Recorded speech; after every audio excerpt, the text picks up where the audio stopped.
Devant le tribunal de grande instance d'une Fundi, dans l'affaire Matisse, la première audience vient de se tenir.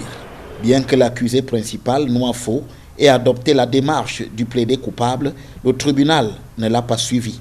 Lorsque les débats ont été menés, suivant la procédure ordinaire en matière de plaidé coupable, par la suite, on a découvert qu'il se reniait. Le tribunal a rejeté son plaidé coupable et a renvoyé la cause pour débat sur le plaidé non coupable, suivant la formule ordinaire. De prime abord, cette approche aurait pu permettre de clore les débats lors de cette première audience. Le plaidé coupable nous facilite la tâche. On va directement au but. On explique ce qui s'est passé. Le procureur explique parce que c'est lui qui poursuit et demande l'application de la loi. Nous autres, avocats de la partie civile, nous venons pour compléter éventuellement les réquisitions de l'honorable représentant du ministère public.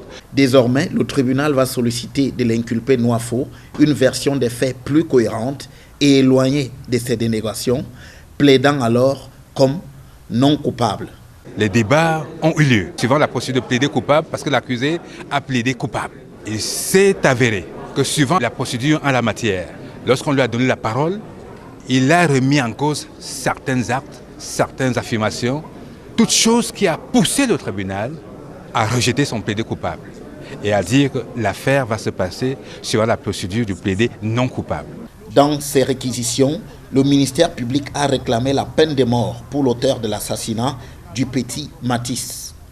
Les débats dans cette affaire vont se poursuivre le 14 janvier prochain devant le tribunal de grande instance d'une Fundi à Yaoundé.